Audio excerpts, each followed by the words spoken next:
Today I'm with Bianca Dias. She represents Six Senses Kyoto, and she's here with me all the way from Kyoto, which means that she wakes up in one of the most beautiful cities in the world, right? I cannot deny that, no. And Bianca, you are from Portugal originally? Yes, that's correct. And now you're based in Kyoto, which honestly is really the flavor of the season. It seems like everybody is going to Japan. So now that we have somebody from Kyoto, we're going to do a quick rapid fire with her.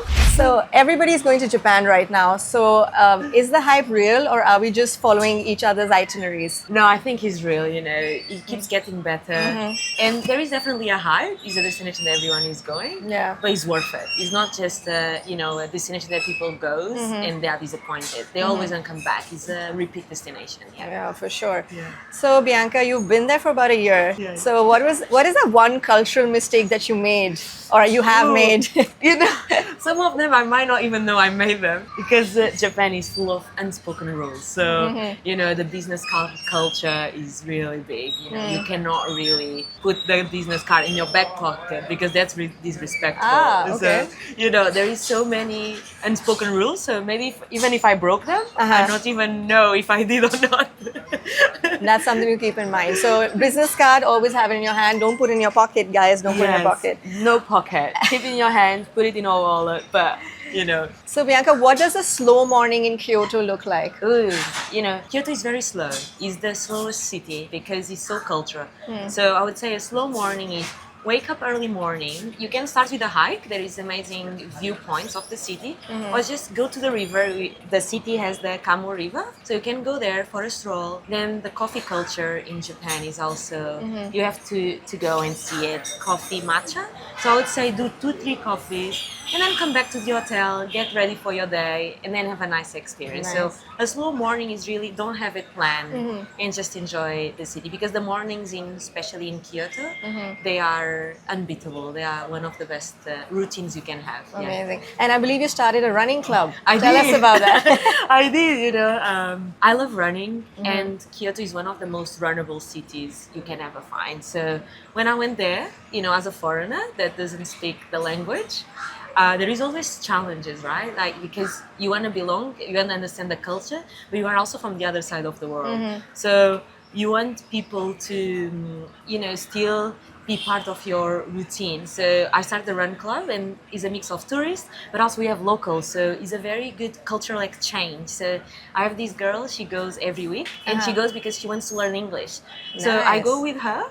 We run together. Of course, running and talking, there is but we finish in a cafe. So then you always have like 1 hour that you are there sharing experience. So I have the local first experience, and then they also have... And how do we find it? What's it called, your running club? It's called Okini Run Club. Okini Run Club. Okay, we'll definitely look that up. So, Bianca, Six Senses is of course known for wellness. And what's that one thing that Japanese do that the rest of the world's luxury wellness is still trying to catch up? Oh, honestly, I think Japanese, they take wellness to another level, because themselves, they already do wellness without calling them wellness.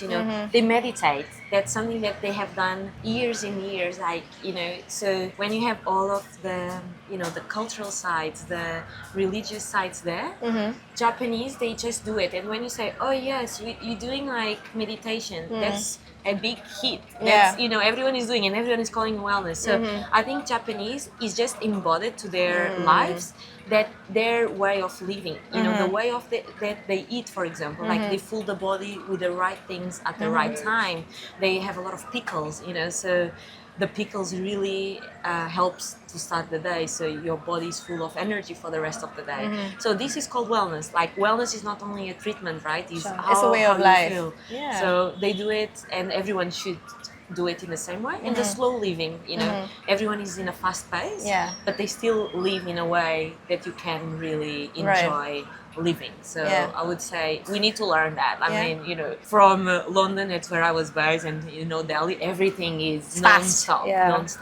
So just that art of slowing down, right? And immersing. Art of slowing down. Amazing. So tell me, Bianca, so cherry blossom, of course, that's a very popular time to go. So is it worth the crowds, or is there a smarter time to visit Japan? I think that's a good question. I mean, I wouldn't say it's the smartest move to go, but it's beautiful, because we do have cherry blossoms in another destinations, but you have it in one area. When you are in Japan, it's the full country, so you really get, oh wow, there is so many wow factors. However, there is this problem.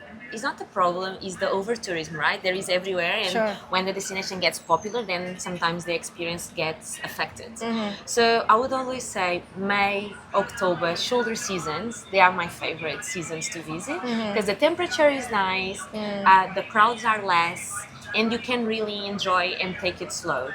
If you go in cherry blossom, I always keep saying you can go, but you need to plan everything in advance. You cannot really take it day by day. You really need to, have everything from day one until the day you leave. It can be an overwhelming experience. Like early mornings, they will be crowded, so you need to really go very early. So I would say go May, go October. October is a good time.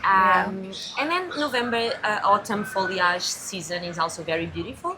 And nowadays, Japan is a really fully around because you can also ski in Japan. So That's right. A lot of people go ski in the mountains and then they come to Kyoto to slow down.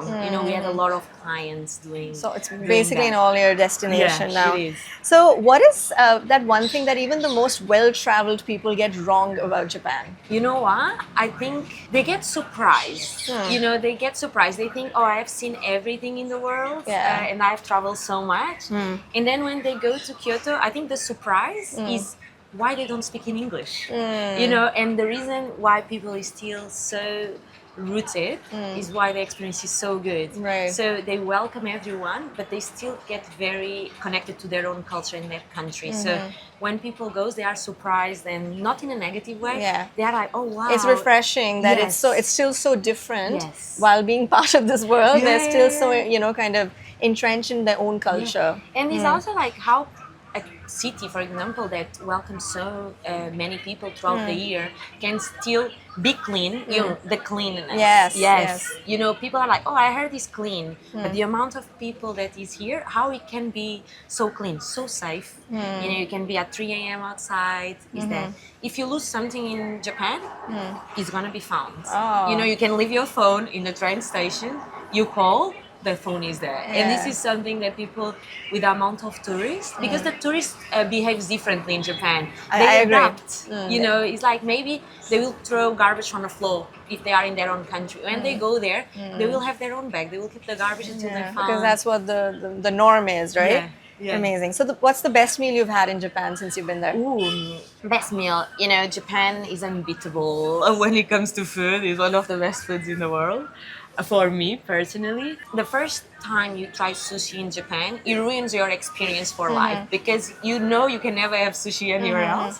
But I really like soba noodles because when it's like super cold, super hot outside, both sides, like it is super cold and you have a bowl of ramen, it really goes to the soul. Right. But they also have cold udon, cold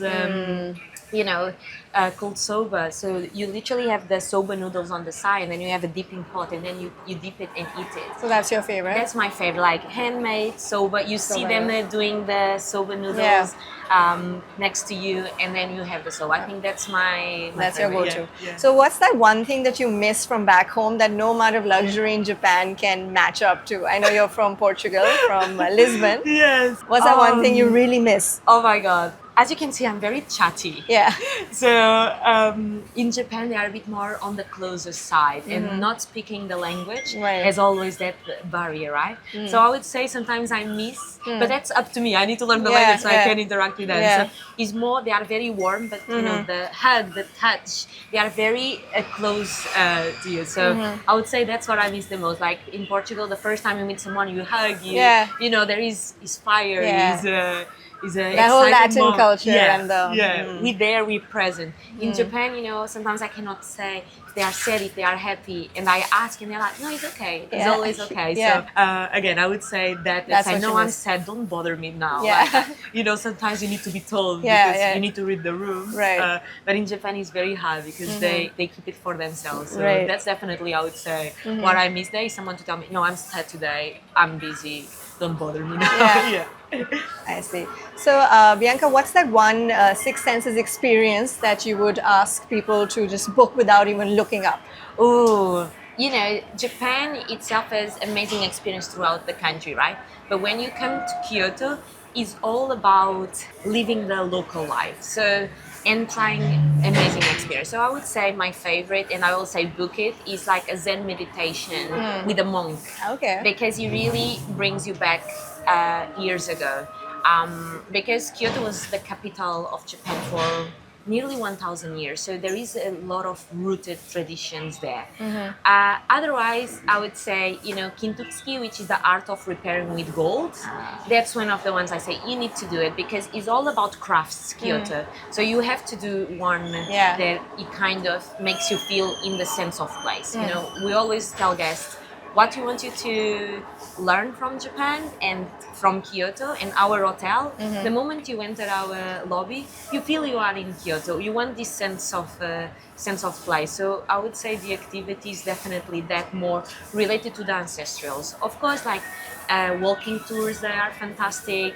Geishas, micro dinners are incredible. But if I would say something, a Zen meditation with a monk and the tea ceremony, that will be the ones that will be like, Got it. yeah, Amazing. blown away. Amazing. So last question, Bianca. So Yes. 3 words that come to mind when you think of Kyoto. Oh, wonderful, cultural, and magical. It's really magical. Magical. Yeah.